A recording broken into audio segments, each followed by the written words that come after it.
Okay, let's tackle this problem. One from our thermochemistry. Calculate the change in internal energy for a system that is giving off 25 kilojoules of heat and is changing in volume from 12 liters down to 6 liters. So it's being compressed in a volume at 1.50 atmospheres of pressure. So internal energy, when I see internal energy that I need to calculate internal energy, I'm going to use this equation where the change in internal energy is equal to the heat plus the work.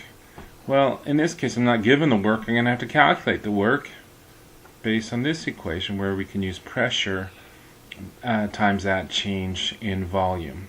So let's go ahead and set that up. So delta change in energy is equal to heat plus work is equal to the heat. In this case, the system is giving off, so I have to get that sign right, is giving off 25.0 kilojoules of heat.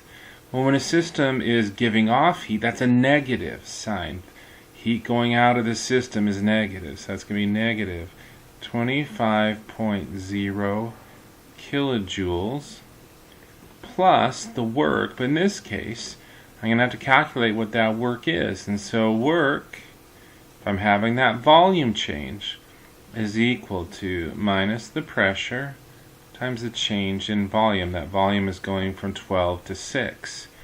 And so I'm going to rewrite that minus the pressure, which is 1.50 atmospheres, times that change in volume. So it changes the final volume. It's going to be 6.00 liters minus 12.00 liters. And so if I do that, that's going to be minus 1.50 times a negative 6. And when I do that, if my math is right, that should give me a positive 9.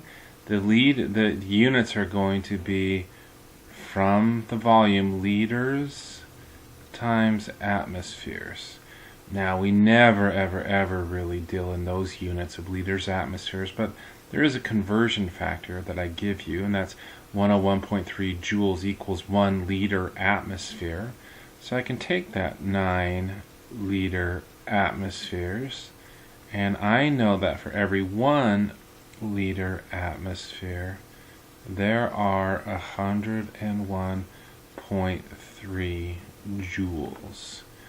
And so when I do that math, I can get my units in joules, and when I do that, I get 911.7 joules.